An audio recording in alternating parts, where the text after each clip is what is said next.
Hello again, fellow BeachBum traders. Thank you for joining us for part 1 of our weekly trading game plan for the week of January 10th, 2022 through January 14th, 2022. And we also want to again wish you a very happy new year, happy 2022. And we want to wish you all the best of success and profit in your trading for 2022. And we hope that we were able to help you in 2021, and we hope to be able to help you even more in 2022. So let's get started with our weekly trading game plan for essentially the second week of January 2022. And as we've talked about for several weeks in our trading game plan, weekly trading game plans, the Santa Claus Rally is now over for 2021, and Santa Claus has now left the markets. As we've talked about again for several weeks in our weekly trading game plans, the Santa Claus Rally is defined as the last week in December through the first 2 trading days in January. We're now past the first 2 trading days in January, so by definition the Santa Claus Rally for 2021 is now over. I'll leave this link probably for the last time until we get near December of this year in the description box below, so you can see how the Santa Claus Rally is defined. Also, I will again include the link to the Investopedia article that talks about the January effect, which we talked about in last week's weekly trading game plan, and the fact that the markets historically are up approximately 10% in January. So we'll talk about, how do we prepare for that? How do we prepare for the events that have occurred this week, the data we've gotten, etc., what we expect for this week in January and going forward. So let's get started preparing our weekly trading game plan for this week.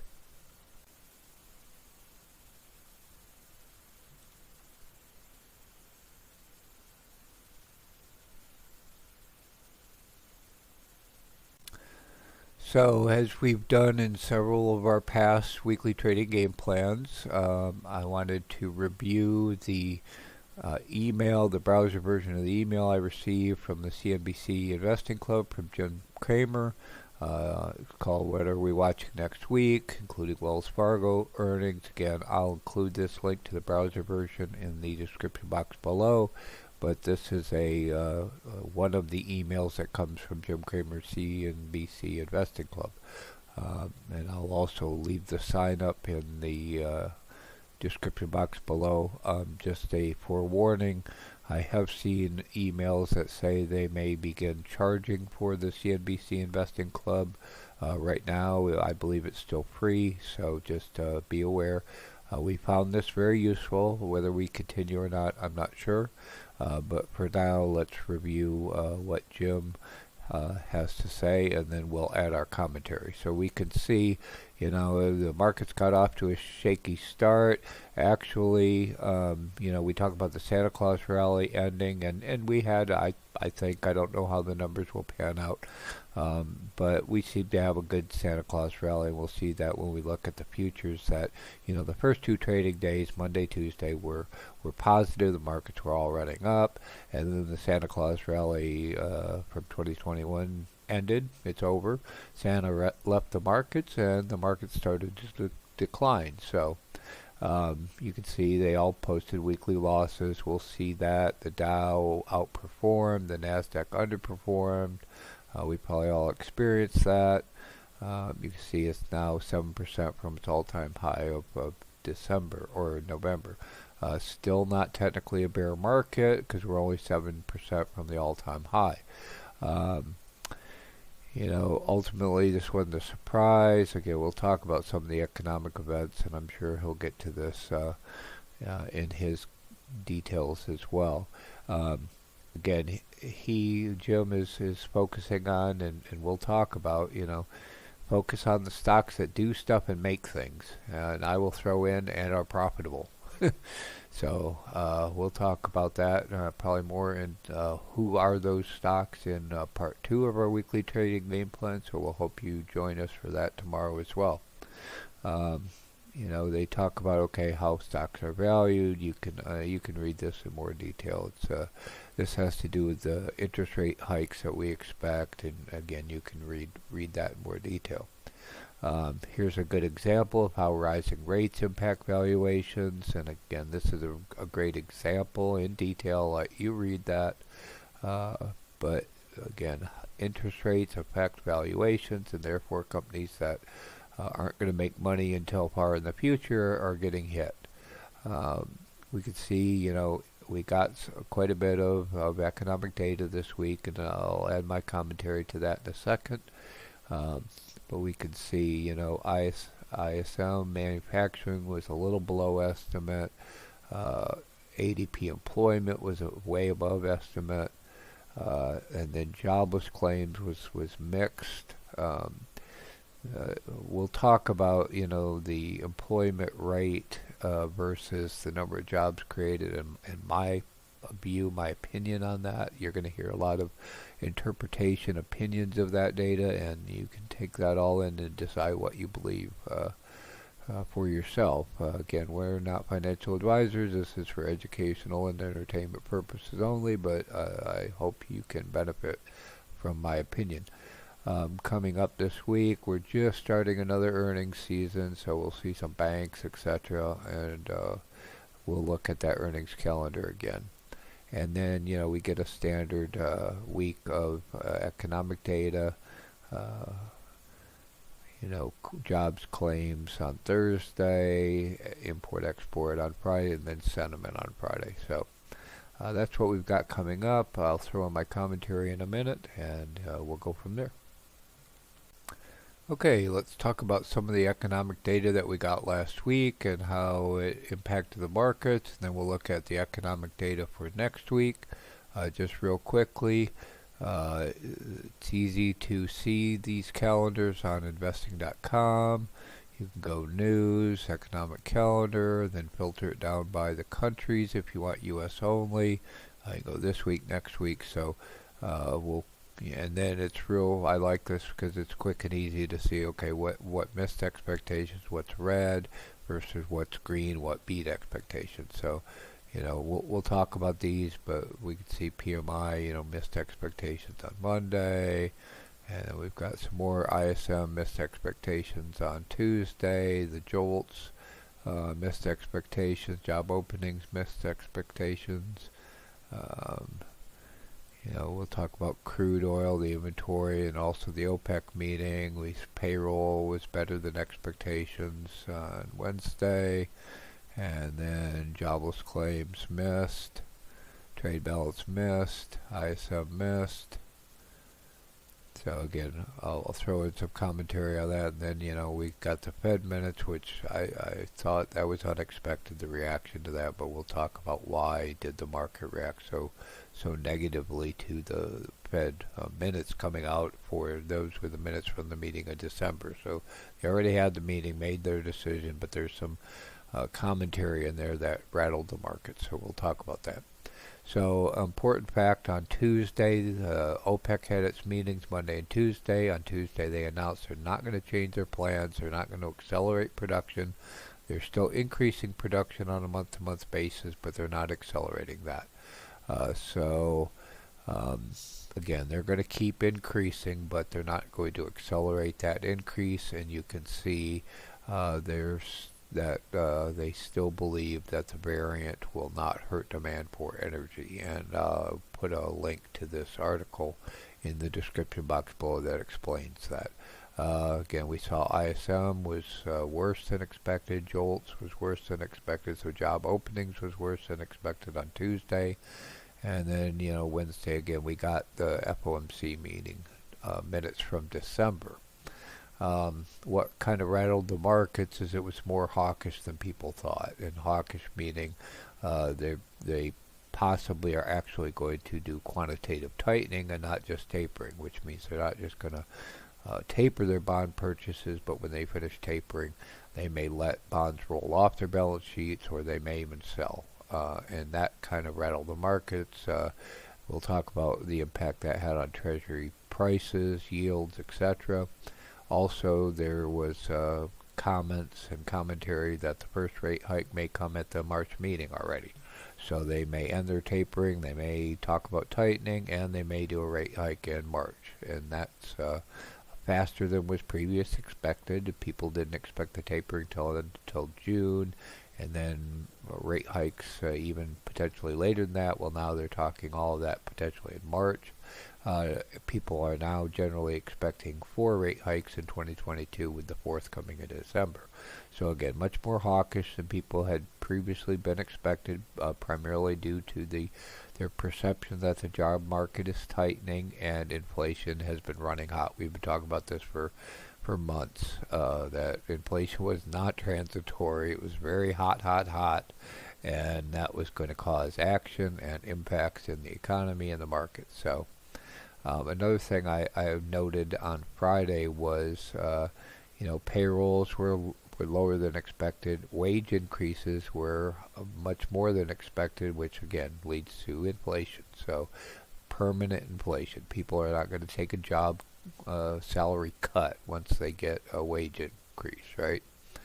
And we also saw, I didn't hear anybody else point this out, but if you look at the consumer credit number, it is very high. And I kind of expected that as well, is people, really wanted to go spend for the holidays. They want to spend for travel, etc.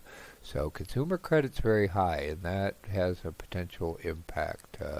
If we start to see, the stimulus money is rolling off, and if the consumer credit is high, interest rates are going up, which means credit card interest rates go up, and we start seeing more defaults, that will hit financial institutions. So we'll talk about that going forward in more detail, but I just wanted you to be aware of that. Next week, just something to note, we can see the calendar of data. It's a pretty typical calendar. But something to note is the CPI, the Consumer Price Index, is expected to jump to the highest level in 4 decades. And there's some reasons for that. Part of it's just comps, but again, it says inflation is hot, it's not transitory, and this is going to drive the Fed to be more hawkish. So when this number comes out on Friday, we can expect some volatility. So please be aware of that. And then the earnings calendar, we'll just quickly look at that. We're just starting another earnings season. Again, you can get to this earnings calendar quick and easy.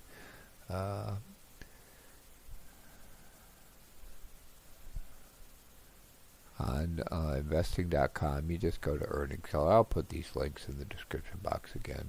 I need to find a general, maybe on our website I'll put a references page too, where you can get at all of these anytime you want. But we can see we're just starting out. You can get to the earnings calendar for this week, next week, etc. So we're just starting out. We'll get some cannabis. We'll see how that goes. That may impact others in the cannabis segment. So you might, if you're interested in that, you might want to listen to the earnings for that one. And then we'll start to get into a variety of banks, retailers, etc. So again, we're starting an earnings season, but I think it's worth listening to these and see is there unexpected and irrational reaction to earnings, and then how may other companies in the same sector react to reactions from the earnings of a given company. So again, standard due diligence and preparation for listening to earnings. How's it going to impact? How can you benefit from earnings? So hope that's all helps, and we'll jump into what happened, what do we see in the futures, etc., and how do we strategize and profit from all of that. Okay, let's take a quick look at how the markets ended up on Friday. I'm on the home page of FinViz. You can find our affiliate link to FinViz in the description box below. Markets were pretty much flat on Friday. One thing I wanted to point out that's of interest to keep an eye on is the number of stocks, companies that are above and below their moving averages, the 50-day moving average and the 200-day moving average. As we can now see, we've got a higher percentage of companies that are now below their 50-day moving average and below their 200-day moving average. And the reason that's important is that tends to then provide a resistance point. If they're below these averages, a lot of traders watch these average lines, and if they're above it is a support. If they're below, it's a resistance. So this, indicates a more bearish tint to the market overall.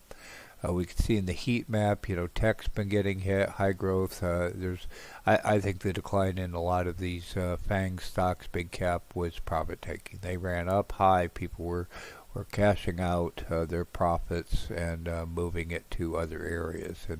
And that's one of the things we're going to talk about in a minute is where's all the money going. So that's what we want to figure out. Where's the money going? If we look at the news, rotation, so that's something again we want to talk about. Where's the money rotating to? That's what we want to know.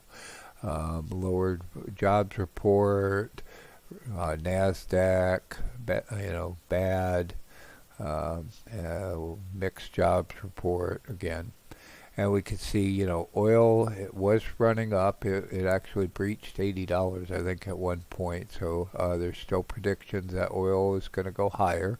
Natural gas, and we'll look at the futures of that. It ran up and it tested $4 at one point, and then gold kind of came down again below the 1800 again. We'll see this all in the futures.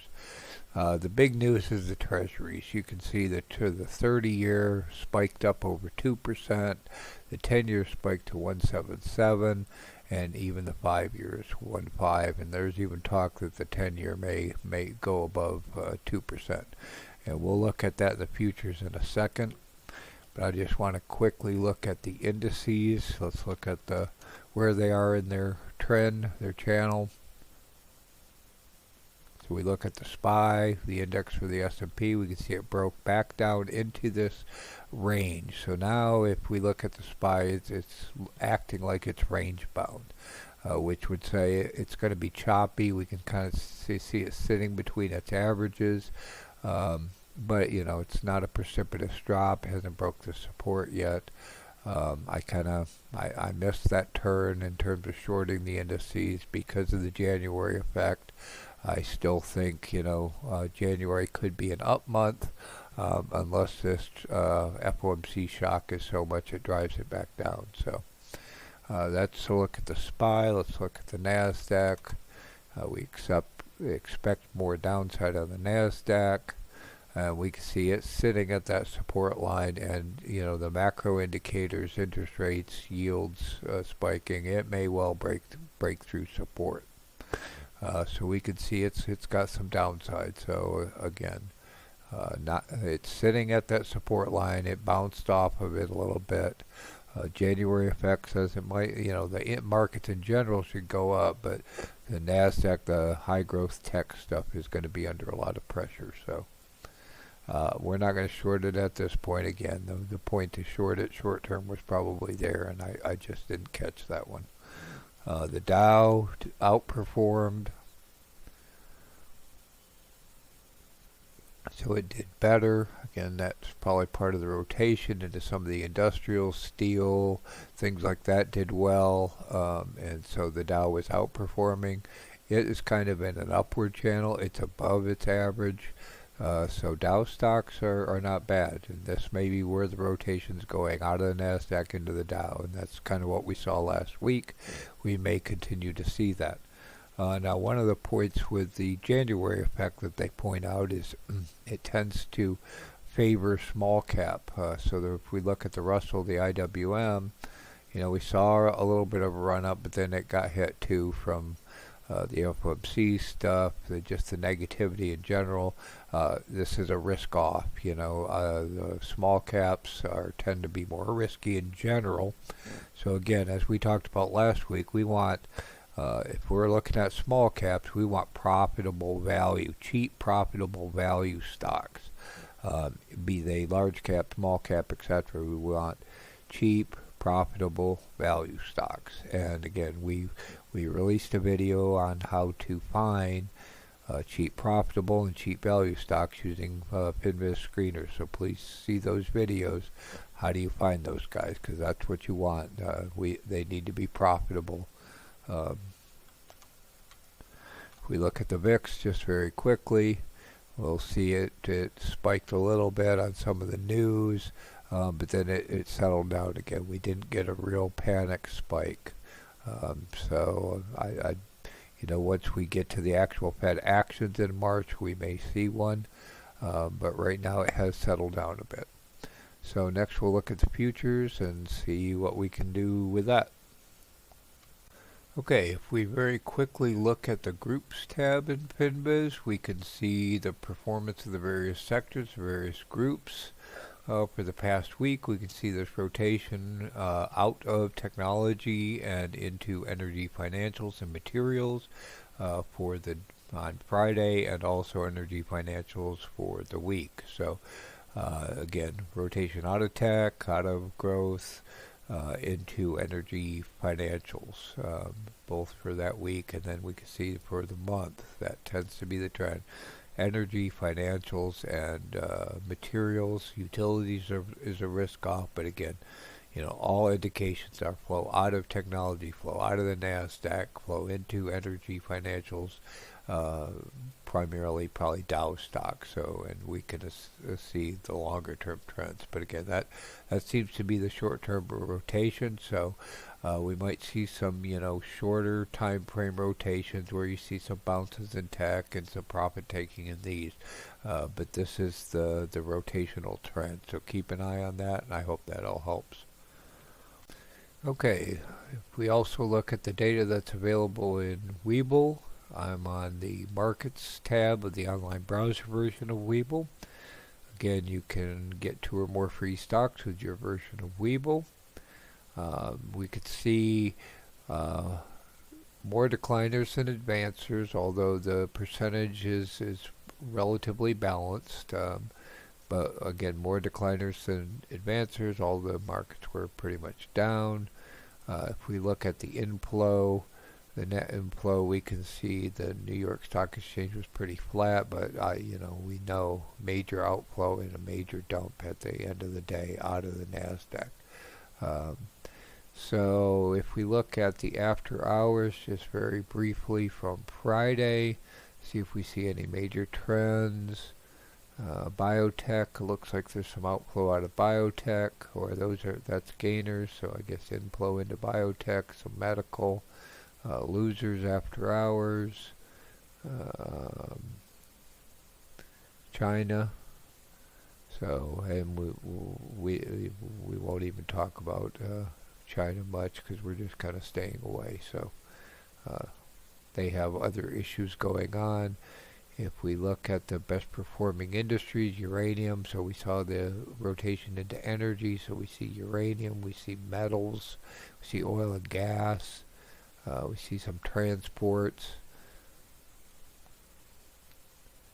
So these are the positive. Financial, insurance would be a financial. So we see financials and energies are positive. Everybody else is pretty negative. Coal is mixed. Real estate. Telecom mixed. Utilities. And consumer goods, so some consumer goods, GE, that's interesting, Berkshire Hathaway. Some of these are risk off. I would consider Berkshire Hathaway a risk off. It's more of a safety play, right? So if we look at some of the ETFs,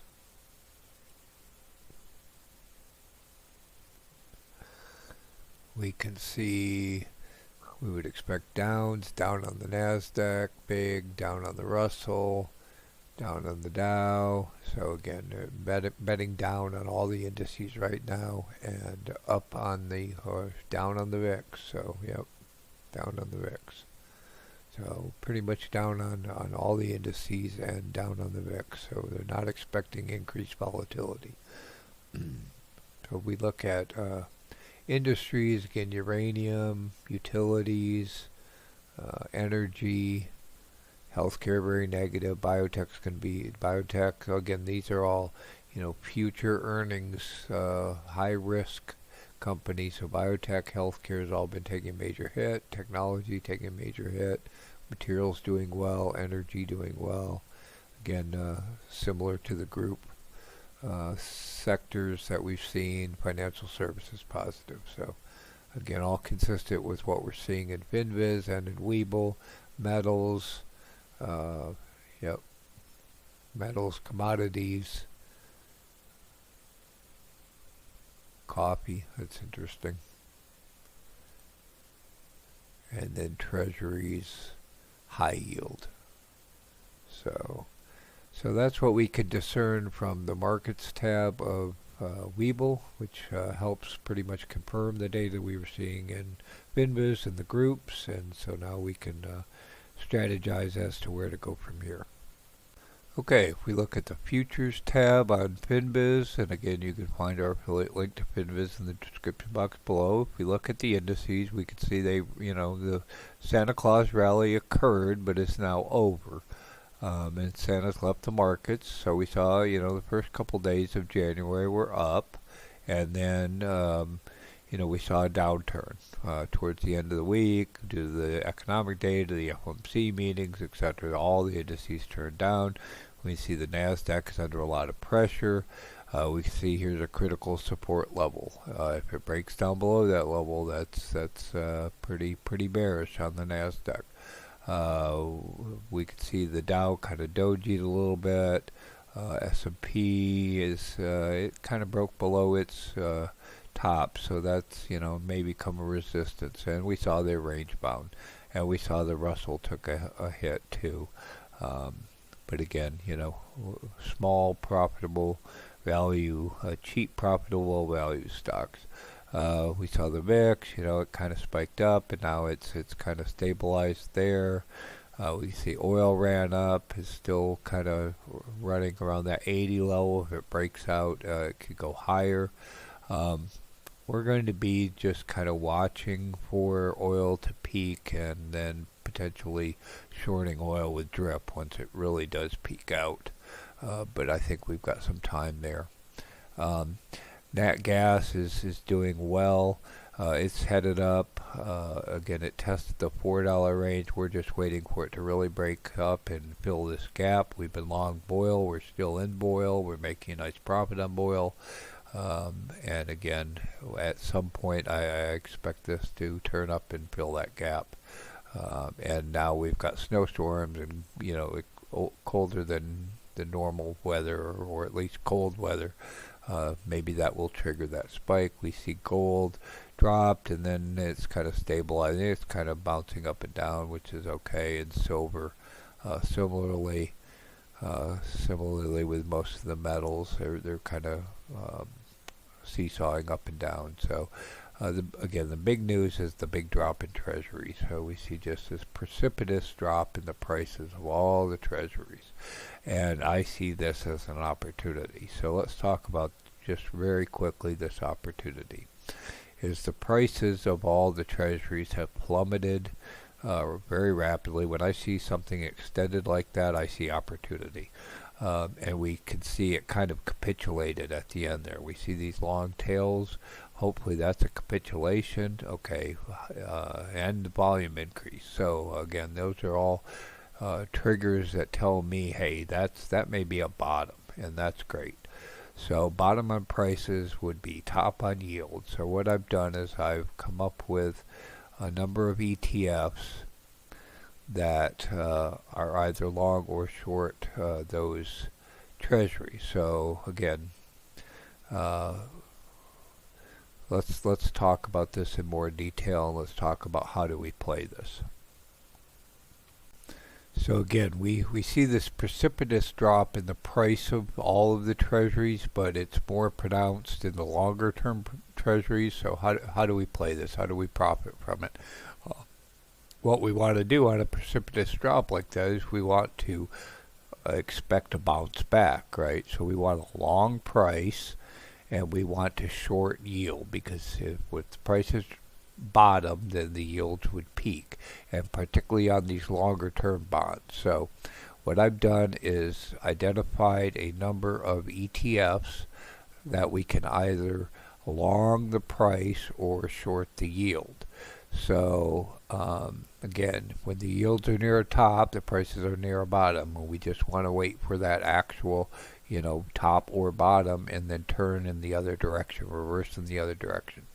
So what I've done is I went to the FinBiz screener, and I have identified those ETFs, and again, ETFs because in a retirement account we can always buy an ETF, and whether it's a long or a short, you're always going long because you're buying an ETF, so you're not actually shorting. So a nice feature in FinViz is you can just go to the screener tab, and again, you can find our affiliate link in the description box below, and you can just add any sequence of tickers in there that you want to screen for, and then you can quickly and easily see just those stocks, and you can hover over each one and see the chart. So again, we're looking, okay, we're looking for a bottom on that and a turn, top on that and a turn, bottom on that and a turn, and again, top. So I will put the link to this particular screener in the description box for this video so you can quickly reference it. We can see these are the ones I prefer. These are leveraged ETFs, so they're going to move more quickly than just the basic ETF that's just on the index, and which is, again, as a trader, I prefer that. We're swing traders primarily. These are good for swing, momentum, daily. You can play them anything. You probably don't want to hold them long term because they get rebalanced because they're a leveraged ETF. But again, for swing trading or shorter term trading, these are great because they move more. So if we want to go long on the price, a couple we can use for the 20 years TTT, for the 7 to 10 years TYO. If we want to short the yield, for the 20 years TMF, for the 7 to 10 years TYD. So again, we'll talk about these in part 2, and we'll look at the detailed charts for these, but these are ways that we can now play that kind of irrational plummet in the treasury prices and profit from that. So the next thing we want to talk about is, okay, as we mentioned, where's all the money going? We know the government's injected all kinds of trillions of dollars into the economy, and the Fed has they bought trillions of dollars worth of bonds, and now we see people are selling the bonds. Whoever bought those bonds or sold those bonds to the Fed is now selling them off, and where's that money going? People are selling FANG. Where's that money going? So what we want to think about, and please put your opinions in the comments below and let's talk about it, or in our Facebook group, let's talk about this, because this is how we're going to profit going forward, is if we can position ourselves to figure out where this money is going in advance of everyone else, or at least most of the other people, we can make a lot of money. So one of the places this may all end up is in banks, particularly with the markets dipping. I would speculate that some people are going to panic. They're going to pull their money out of the markets and they're going to stick it in their savings account. And what do banks do with savings? Well, they lend it out, and that's how they make money. Particularly with interest rates rising, they can make more money by lending the money out. But I don't think mortgages is a good place, because we saw mortgage rates have already gone up. There's also foreclosure forbearance has expired. I think we may see more defaults. So I'm going to stay away from banks or REITs or anything like that that is dependent on mortgages. My opinion. But I think banks that are possibly in business loans may do better. But again, let's talk about it, but that may be a positive. Also, consumers, I've heard mention that consumers want to spend, particularly millennials, want to spend more money on experiences versus things. So if we can figure out, travel, when things abate, when the variants abate, and consumers, millennials can travel again, we may see that money flow to travel experiences, etc. But thinking about changes in whatever I hate the term new normal, but what is where are people gonna stay? Airbnbs, VRBOs versus hotels, etc. We want to think about that. Is where is that money gonna go? Also, just very quickly, another topic, and we'll probably talk about this in more detail in the future. But we have this future upcoming major wealth transfer as the baby boomers, I hate to say it, but expire. There's going to be a ton of wealth transfer from their generation to their children. So the question is, where's all that money going to end up?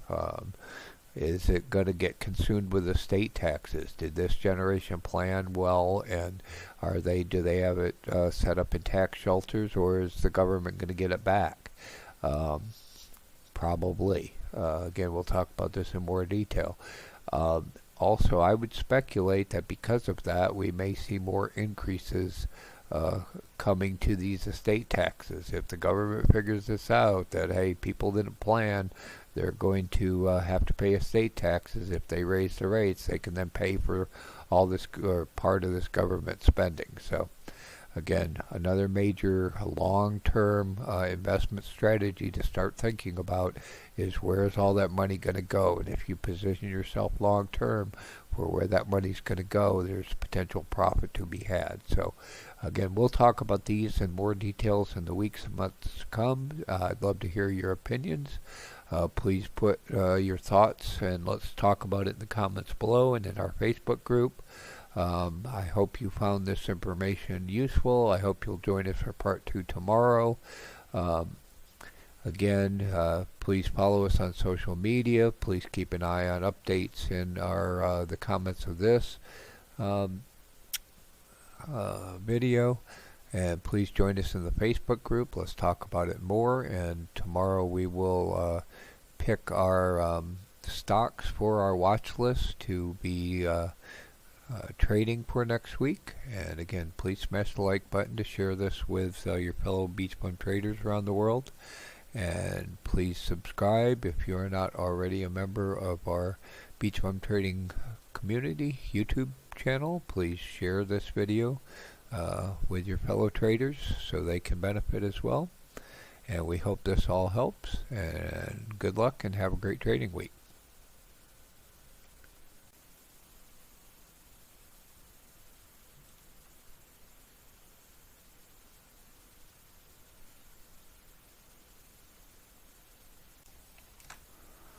We hope that you like our weekly game plan for the trading week for this week.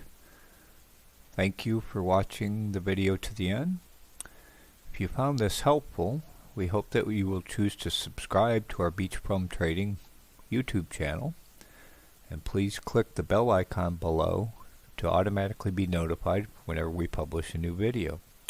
Please also share this with your fellow traders and friends via the share button included below.